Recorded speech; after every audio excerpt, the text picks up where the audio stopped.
suis désolé de ne pas être parmi vous ce matin, mais vous connaissez un petit peu les conditions de circulation actuellement. Donc, merci de nous donner la parole à Saisie France pour cette présentation qui va donc s'orienter d'abord sur une courte présentation de Saisie France pour que ceux qui nous connaissent pas ou mal puissent nous cerner un petit peu mieux. Et puis, dans un deuxième temps, on va s'attacher donc au sujet qui est le thème de cette présentation, donc l'évolution des structures de carrosserie dans l'automobile au cours des 4 dernières décennies. Alors, dans un premier temps, petite présentation de Saisie France. Qui sommes-nous?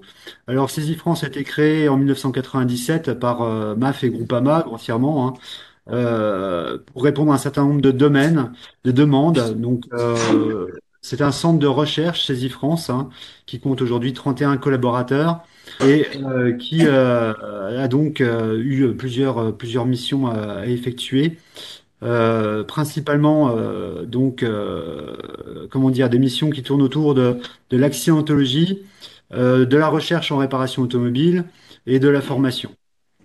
Donc, historiquement, hein, on fait de la recherche à Saisie France, on fait des crash tests. Depuis que les systèmes d'aide à la conduite existent, notamment, on les qualifie en général d'ADAS, mais tous les systèmes d'aide à la conduite, comme les systèmes de freinage automatique d'urgence, de suivi de ligne, etc., bien, on est amené à les tester suivant les protocoles Euro NCAP. On fait historiquement, depuis la création du centre, beaucoup de tests de produits et d'équipements. Et depuis quelques années, on décerne des labels pour les meilleurs d'entre eux. Et enfin, bien entendu, on élabore des supports de formation et des formations à 16 vies, mais également en délocalisé pour, à destination des experts et des réparateurs.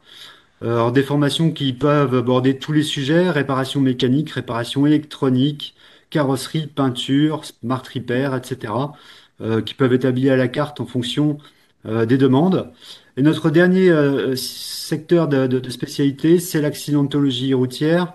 On a 4 ingénieurs à Saisie France, dont je fais partie, qui planchent beaucoup sur le sujet. Donc, on sert de conseil technique pour les actionnaires de Saisie France, alors qui était MAF et Groupama à la création de Saisevie. Aujourd'hui, c'est le groupe Covea qui est actionnaire ultra majoritaire. Donc, on sert de conseil technique dans le cadre de dossiers d'accidentologie corporelle pour notre actionnaire. Et également, nous sommes agréés experts judiciaires auprès de la Cour d'appel de Poitiers, donc là, dans des dossiers de justice au niveau pénal. Donc voilà, grossièrement, j'ai couvert les activités. S'il y a d'autres questions par la suite, bien entendu, vous serez libre de les poser. Alors, on va rentrer maintenant dans le vif du sujet, qui concerne plus particulièrement donc l'évolution des structures de carrosserie dans l'automobile. Donc, je vous rappelle rapidement que la structure de carrosserie, à quoi ça sert? En fait, ben, tout simplement, tous les éléments mécaniques, le moteur, les trains roulants sont fixés sur la structure de carrosserie. Donc le rôle de cette structure, c'est de les recevoir, c'est aussi de garantir la rigidité de tout ça et un bon comportement routier et un bon confort pour les occupants du véhicule. Mais c'est également garantir en dernier lieu une bonne résistance aux accidents et de garantir donc on va dire, l'intégrité corporelle des occupants du véhicule. Alors, pour illustrer un petit peu l'évolution des structures dans le temps, je me suis tourné vers un exemple allemand, c'est une fois n'est pas coutume. Donc, j'ai pris l'exemple de la BMW série 3 qui est née à peu près en même temps que le SRA dans les années 70. Donc, le parallèle était un petit peu amusant. On est ici donc sur un véhicule qui en est aujourd'hui à sa septième génération. Là, c'est le véhicule que vous voyez au milieu, la BMW série 3 de type G20 qui est sortie en 2018. Mais la toute première génération en haut à droite, la BMW E21 en 1975. Époque où la ceinture de sécurité, je crois, n'était pas encore obligatoire, elle est devenue juste après. Enfin, le port de la ceinture n'était pas obligatoire, mais la ceinture de sécurité était, elle, bien présente dans le véhicule, et où les concepteurs commençaient véritablement à prendre conscience du rôle de la structure dans l'accidentologie. Et donc, les véhicules commençaient à être conçus pour résister mieux au choc. Donc on va voir justement au travers de l'évolution de ces sept types de BMW série 3, l'évolution donc de la résistance aux accidents, donc via des crash tests, mais également et c'est important, l'évolution des normes qui tournent autour de la conception de ces véhicules. Et vous allez voir que l'environnement qui tourne autour de la conception et les contraintes de conception de ces véhicules ont elles aussi beaucoup évolué dans le temps. Alors, j'aurais pu vous montrer une vidéo avec les différents crash tests, mais ça aurait été un peu long, donc je me suis attaché à vous montrer les véhicules, comment dire, fortement impactés, enfin fortement déformés après crash. Donc, ça se veut assez pédagogique, hein. Voilà grossièrement comment se comportait la première BMW série 3, donc le type 21, en 1975 lors d'un crash test. Donc on voit effectivement que le véhicule à cette époque, pour les cracher comme on faisait, on les envoyait tout bonnement dans un mur à peu près 50 km/h. Les normes les plus restrictives étaient aux États-Unis, hein, où on les crachait à 48 km/h à cette époque-là. Donc on constate que le véhicule finalement se déforme tout à fait classiquement. Il est plutôt bien conçu, l'avant est complètement écrasé. Alors, petite anomalie qui n'échappe peut-être pas à l'observateur attentif, regardez la position de la roue arrière sur ce véhicule et vous constatez qu'elle a nettement reculé dans le passage de roue pour venir se bloquer. Bon, on est d'accord, c'est pas très bon signe quand vous avez un choc à l'avant et que la roue arrière bouge. Donc, on est vraiment dans une situation incongrue où on peut imaginer que si le véhicule avait percuté le mur un tout petit peu plus vite, il aurait très vraisemblablement, le moteur serait très vraisemblablement arrivé dans l'habitacle sur les genoux du conducteur, basiquement. Bon, on n'en est pas encore là, mais on peut imaginer cette évolution un petit peu malheureuse. Alors, à cette époque, la BMW C3 était relativement petite et ne pesait qu'une tonne environ. On va en parler de cette évolution aussi avec le temps. Donc, voilà à peu près comment ça se comportait dans ces années-là. La génération suivante a été un petit peu plus sévèrement impactée.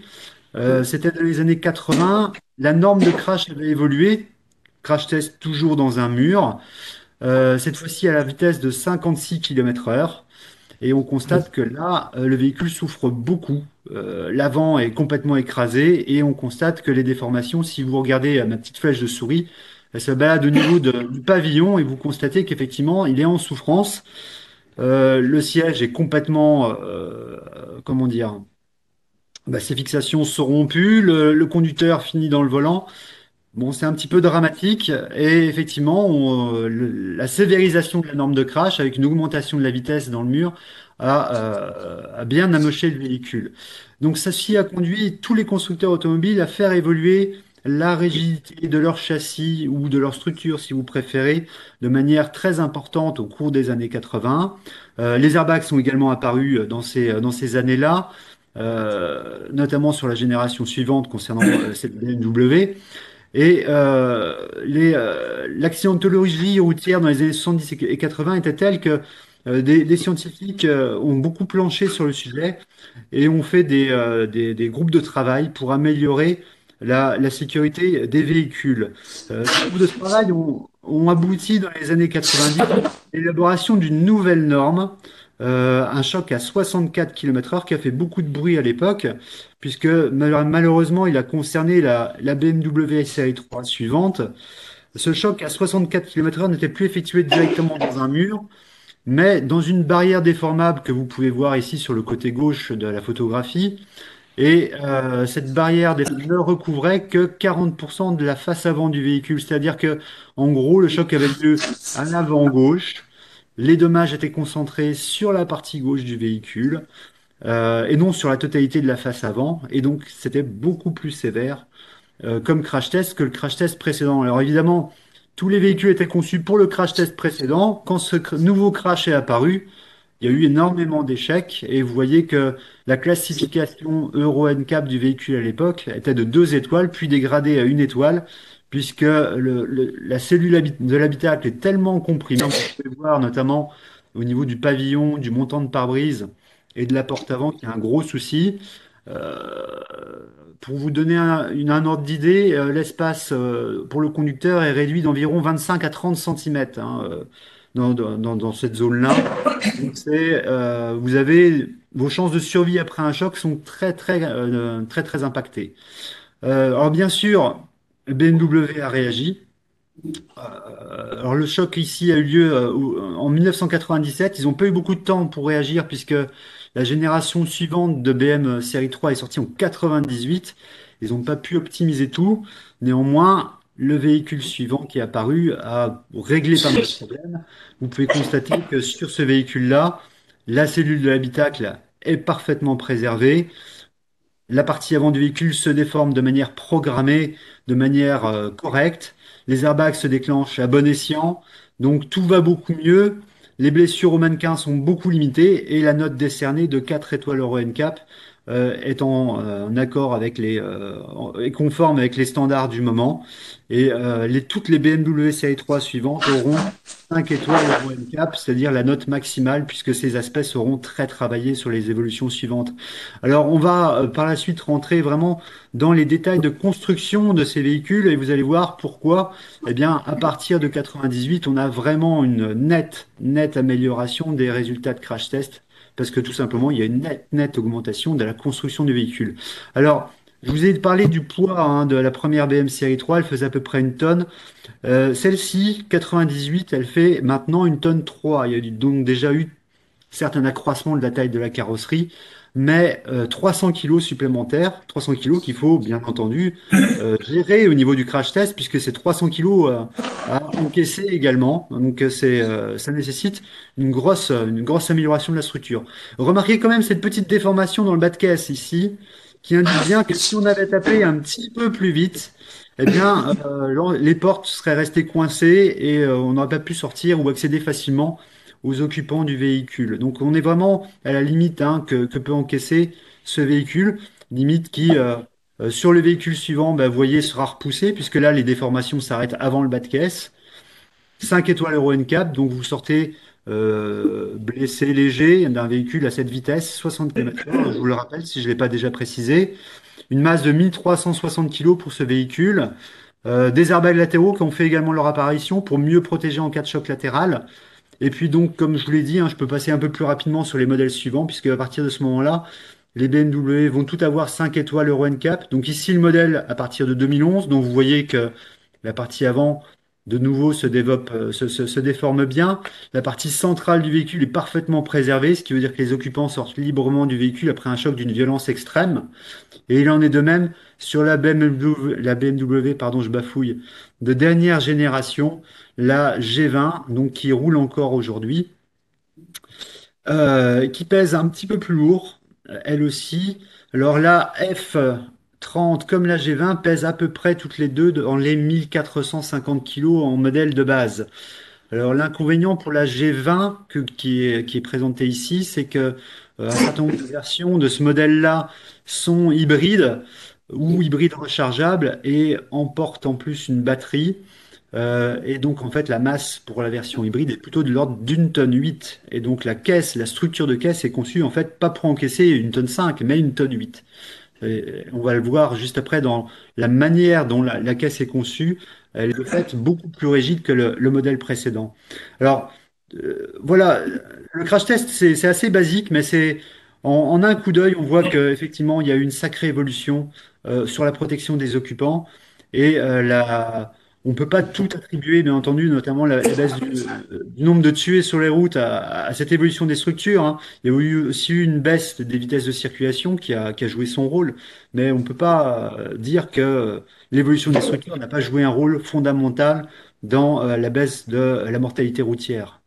Alors, attention, ça pique un peu les yeux, il y a pas mal de couleurs. Ces schémas, en fait, expliquent un petit peu comment sont conçus les véhicules. On a retiré tout ce qui était joli mais qui ne servait à rien en termes structurels, c'est-à-dire les pièces de peau, capot, pare-choc en plastique, côté de caisse.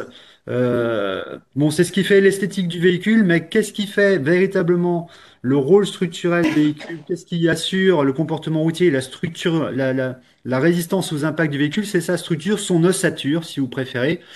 Et donc là, on a passé des véhicules un peu au rayon X, mis des couleurs un peu sur tout ça. Alors ne soulevez pas vos tapis dans votre véhicule pour voir si vous avez des planchers de couleur bleue ou jaune. Ça marchera pas. Les constructeurs n'indiquent pas en quoi sont faits leurs véhicules par un marquage sur la caisse. C'est d'ailleurs bien dommage parce que les carrossiers et les experts automobiles apprécieraient beaucoup d'avoir ce genre d'indication directement sur le véhicule. Ce genre d'information Et il faut payer pour les avoir via les sites de méthode constructeurs. Donc, à gauche, vous avez la BM de 1998, hein, son ossature en tout cas, et vous voyez qu'elle est faite à peu près avec 5 aciers différents. Donc, des aciers conventionnels, aussi appelés aciers doux, classiques. Elle est assemblée par soudage. Donc ces feuilles de tôle en acier doux, c'est les feuilles de tôle que vous voyez en couleur bleu clair. C'est des aciers conventionnels utilisés depuis toujours dans l'automobile et sur les précédentes versions de la série 3. Et puis vous voyez une autre génération d'aciers qu'on appelle des aciers HLE, haute limite élastique ou haute résistance, basiquement, si vous préférez, pour ceux qui ne sont pas trop connaisseurs du sujet. Et vous voyez que ces aciers commencent à être bien représentés sur le véhicule puisque ce sont les aciers de couleur bleu, bleu foncé et jaune. Basiquement, hein, les aciers de couleur jaune sont 3 fois plus résistants que les aciers conventionnels de couleur bleu clair. Donc, une nette augmentation de la résistance des aciers utilisés dans l'automobile. Vous voyez que ces aciers n'ont pas été mis n'importe où sur le véhicule. Bien sûr, en partie avant pour encaisser le crash à 64 km/h, mais également en partie latérale pour encaisser les chocs latéraux. Donc, c'est ce qui différencie très probablement cette BM E46 de 98 des modèles précédents, c'est cet usage, ce début d'usage sur des aciers à haute résistance à l'époque. Évidemment, si on fait le parallèle entre le modèle de gauche et le modèle de droite qui est apparu en 2005, bah, ça fait mal aux yeux puisqu'effectivement, on constate déjà qu'il y a beaucoup plus de couleurs, ce qui veut dire qu'il y a beaucoup plus de matériaux différents utilisés sur le véhicule. Et en plus, vous pouvez le constater ici, il y a une petite case qui a été ajoutée. Acier THLE, ça veut dire très haute limite élastique ou très haute résistance si vous préférez. Basiquement, tous les aciers de couleur rouge, rouge foncé ou violette ont une résistance 2 à 3 fois supérieure aux aciers jaunes utilisés sur le modèle précédent. Donc on a non seulement un usage massif d'acier jaune, c'est-à-dire acier à haute limite élastique, qui était juste présent sur les véhicules précédents. Là, on le retrouve dans des proportions beaucoup plus importantes, mais également des aciers encore plus résistants utilisé notamment sur les structures latérales de caisse. Vous voyez le bas de caisse qui n'a plus rien à voir par rapport au modèle précédent, le pied central bien renforcé et également les montants de pare-brise ou comment dire, les structures au niveau du pavillon pour qu'en cas de retournement du véhicule, vous ne soyez pas, en cas de tonneau par exemple, vous ne soyez pas comprimé à l'intérieur de votre véhicule. La norme Euro NCAP indique très clairement la différence. Ici, on a 5 étoiles. On sort blessé léger d'un choc à 64 km/h. Ici, on n'en a que 4. Donc, vous voyez la différence et la complexification de la construction pour un véhicule qui a déjà 15 ans, ou plus de 15 ans.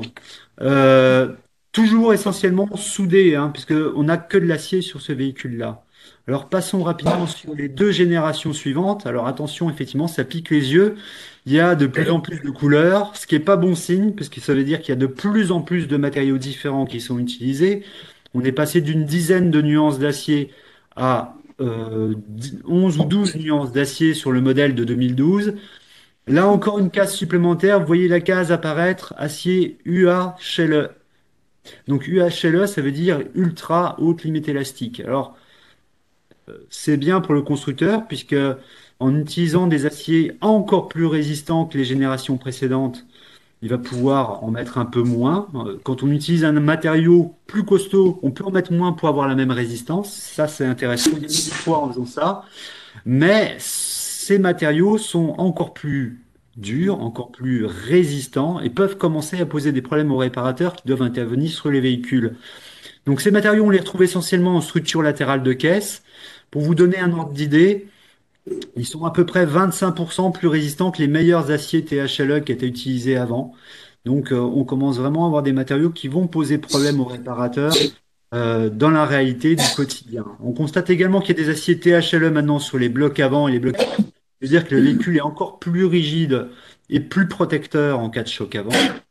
Et puis, bah, si on bascule sur la toute dernière génération de véhicules, ici, il y a non seulement un effort qui a été fait au niveau de la rigidité de la structure, puisque vous voyez qu'une nouvelle case est apparue, encore au-dessus de l'acier à ultra haute résistance, les aciers au bord, qui sont des aciers trempés, encore plus résistants, 25% en plus par rapport aux aciers UHLE, et qu'on va retrouver massivement, là encore en partie latérale, là où on a peu d'espace pour absorber beaucoup d'énergie en cas de choc.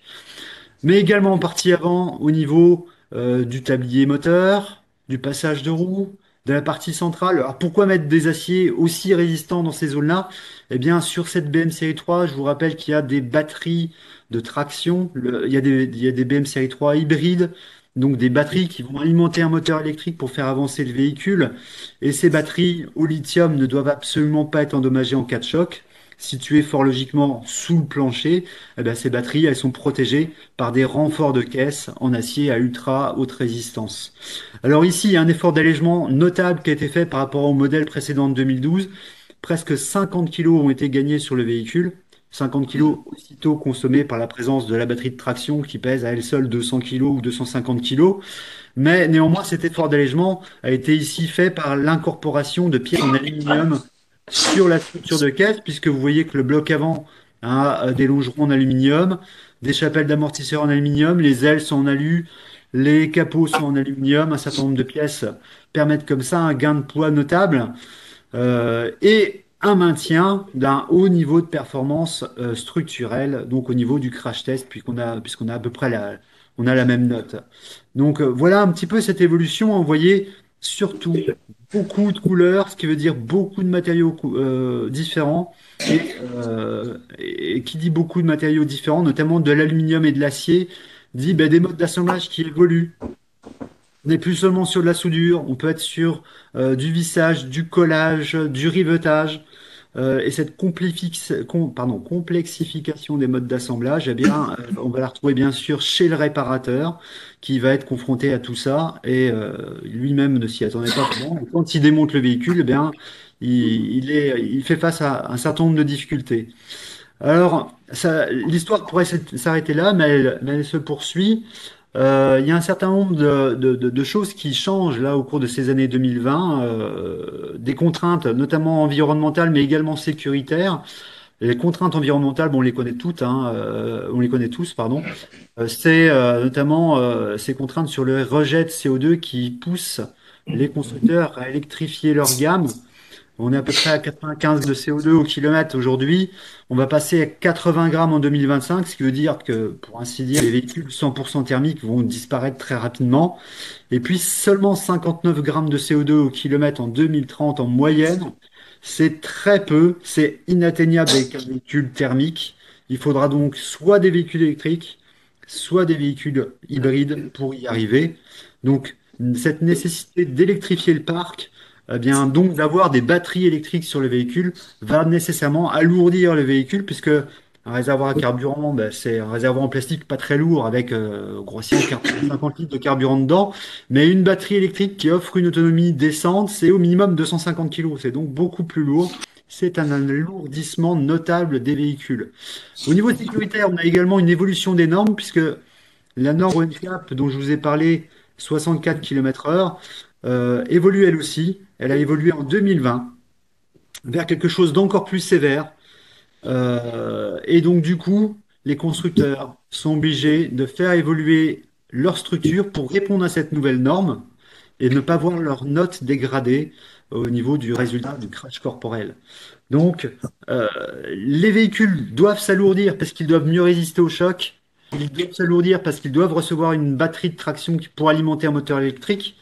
Et les constructeurs doivent amplifier les efforts d'allègement pour limiter cet alourdissement. Donc les matériaux vont être encore plus résistants et encore plus potentiellement compliqués à réparer. Alors, un petit visuel rapide de la situation du marché automobile français aujourd'hui. On se rend compte que, bien entendu, la part de marché des modèles thermiques essence et diesel diminue notablement. Elle va bientôt se situer sous 50%. Et puis la part de véhicules qui s'électrifient augmente. Donc on est à peu près à 40%, un peu plus de 40% sur les hybrides rechargeables, hybrides et véhicules électriques, en sachant que les véhicules qui embarquent vraiment une grosse batterie et qui ont une grosse autonomie en mode tout électrique sont les véhicules électriques et hybrides rechargeables, soit à peu près 20% du marché aujourd'hui. Donc des véhicules sur lesquels il y a des contraintes particulières, puisque si on veut intervenir en carrosserie sur ces véhicules, il faut d'abord sécuriser le module électrique, donc couper le courant, donc, en quelque sorte. débrancher la batterie de traction et c'est une procédure qui nécessite un minimum de formation chez le réparateur, une habilitation, pour être exact, pour pouvoir intervenir en sécurité sur ces véhicules. Alors, cette électrification a des contraintes. Je vais vous donner un autre exemple, peut-être un peu plus proche de nous, puisqu'il s'agit ici de la structure. Bon, on la reconnaît pas, on la reconnaît pas de prime abord, hein, puisqu'effectivement, on a retiré toutes les pièces de peau. C'est la Peugeot 300, c'est une Peugeot 308, hein, effectivement. Peugeot 308, troisième du nom, qui existe en deux versions, thermique et hybride rechargeable. Alors, vous voyez à gauche sa structure ici, hein, donc la structure passée au rayon X, avec comme pour les BMW série 3 que je vous ai présenté juste avant, les différents matériaux qui composent cette structure. Et les constructeurs français sont exactement comme les constructeurs allemands. Ils ont fait eux aussi évoluer leur véhicule avec les années et ils ont renforcé notablement les caisses. Ici aussi, on a un petit peu d'acier conventionnel. On a surtout des aciers à haute résistance ou des aciers au bord qui sont les plus résistants utilisés aujourd'hui. Et sur le graphique de droite, vous voyez, vous visualisez cette évolution en proportion entre la 308.2 qui est ici, qui utilisait 11% d'acier au bord, et la 308.3 qui, pour répondre aux nouvelles normes de crash, malgré une utilisation plus importante d'acier à haute résistance, a pris 32 kg. Quant à la version hybride qui embarque en plus du réservoir essence une batterie de traction, eh bien, elle a dû muscler le jeu en prenant 83 kilos de renfort supplémentaire, dont une partie de renfort en acier ultra résistant pour justement résister à ces nouvelles normes de crash test. Donc, vous voyez, cette complexification de la conception entraîne une radicalité dans l'usage des matériaux, une complexification des assemblages, puis qu'il y a également du collage en plus du soudage sur ce modèle, qui fait que la réparation du véhicule est beaucoup plus compliquée. Donc le slide suivant, je vais vous montrer un autre exemple, un exemple asiatique cette fois-ci, le Nissan Qashqai 3 qui a les mêmes contraintes que la Peugeot 308 que je viens de vous montrer. Vous voyez que euh, l'optimisation du véhicule a conduit à des gains de 24 kilos en convertissant par exemple les portes, les ailes avant et le haillon arrière aux matières plastiques ou à l'aluminium. Un autre gain de 34 kilos a été opéré sur le véhicule en utilisant des aciers ultra résistants, comme pour la Peugeot 308 ou pour la BMW série 3. Mais malgré tout, à la fin, eh bien, il y a une prise de poids de 38 kilos sur la caisse du véhicule, tout simplement. Les normes de crash sont devenues tellement sévères que si on veut bien figurer, eh bien, on est obligé de renforcer et donc de réalourdir des véhicules. On n'en avait pas forcément la nécessité, mais bah, malheureusement, ces normes de crash rendent obligatoire cette prise de poids. Alors, quel est l'impact sur la réparation de toutes ces améliorations de nos véhicules? Eh bien, il y a un certain nombre d'assemblages ou de pièces qui font l'objet d'un certain nombre de préconisations. Pour reparler de la 308, hein, sur la 308, par exemple, les pièces réalisées en acier au bord, donc ces aciers ultra résistants, eh bien, le remplacement par coupe partielle est dorénavant interdit. Alors, c'est pas nouveau, c'était déjà le cas sur la génération précédente. Donc, ces pièces en acier ultra résistant, c'est par exemple le renfort de pied central que vous voyez à droite ou le renfort de pied avant que vous voyez à gauche, hein, qui se prolonge sur l'aile avant et sur le bas du montant de pare-brise. Donc, ces éléments de renfort, quand ils sont impactés sur un choc avant, sur un choc latéral, ne peuvent plus être coupés comme ça se faisait sur certaines générations de véhicules dans les années 90, voire au début des années 2000. Globalement, un montant central était coupé à ce niveau-là. On n'en changeait que la partie basse quand il y avait des déformations pour ne pas toucher à la partie supérieure du véhicule, pour ne pas avoir à toucher au pavillon, pour ne pas avoir à retirer le ciel de toit, les airbags, sur un pied avant pour ne pas avoir à démonter la planche de bord. Ah, il s'est passé un petit truc là. Alors, basiquement, je reviens, alors, c'est assez technique, hein, mais au niveau de la carrosserie, effectivement, hein, on a l'habitude de, quand une zone est déformée, de la couper et de ne remplacer que la partie déformée. Ici, ces pièces-là sont tellement techniques que si on les coupe et qu'on les ressoude, la pièce est définitivement détériorée. et on aura une perte de résistance tellement importante que le comportement en cas de rechoc ne sera plus garanti. Je vous donnerai un exemple juste après. Donc ça, c'est une nouvelle contrainte. Certains réparateurs le savent depuis plusieurs années, mais basiquement, si cette pièce est déformée, elle doit être changée en totalité, ce qui change complètement la manière dont on répare le véhicule. Un autre exemple, peut-être plus spécifique, mais d'habitude, quand un véhicule est fortement endommagé, on le met sur marbre, on contrôle au niveau dimensionnel s'il est fortement déformé, pas fortement déformé, et on le redresse en tirant très fort dessus avec des vérins. On appelle cette opération le vérinage. Eh bien, Tesla a une note qui interdit ces opérations de vérinage sur l'intégralité de sa gamme de véhicules.